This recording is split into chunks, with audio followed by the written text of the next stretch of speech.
Bonjour à tous et bienvenue. Aujourd'hui, nous parlerons de la pollution atmosphérique, des solutions efficaces pour protéger la planète. L'État, les industriels et les collectivités ne doivent pas être les seuls à lutter contre les émissions atmosphériques de polluants. Il existe des solutions efficaces pour que chacun puisse contribuer à la protection de l'écosystème, la planète et l'environnement. Découvrez-les. Comment est causée la pollution atmosphérique? La pollution atmosphérique est causée par la présence de toxines qui se situent dans l'atmosphère. Ce phénomène est néfaste pour l'écosystème et l'environnement car il peut provoquer des incendies forestiers, des tempêtes de poussière et des éruptions volcaniques. Ceux-ci réduisent la qualité de l'air.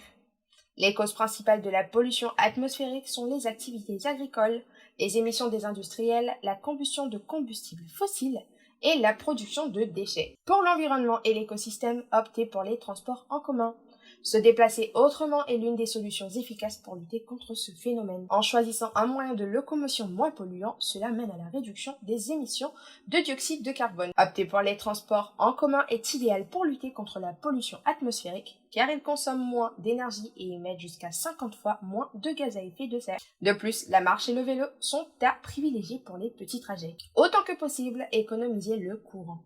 Selon le GIEC, soit le groupe d'experts intergouvernemental sur l'évolution du climat, les énergies qui sont utilisées quotidiennement sont néfastes pour la santé et l'environnement. Depuis 1970, par exemple, le pétrole dans les voitures, le charbon et le gaz naturel représentent 78% des émissions de CO2 polluant la planète. De ce fait, pour économiser l'énergie et pour réduire la pollution atmosphérique, la consommation inutile d'électricité doit être évitée. Évitez le plastique pour combattre la pollution atmosphérique. Le plastique est néfaste pour l'écosystème et contribue à la pollution atmosphérique, car il est produit à partir d'éléments nocifs tels que le chlorhydrate de vinyle et le benzène. En plus de provoquer certains cancers, ces produits chimiques contaminent les sols et l'air de la planète. De ce fait, le plastique est à bannir. C'est tout pour aujourd'hui et restez connectés pour retrouver de nombreuses actus de ce genre. Je vous dis à très bientôt.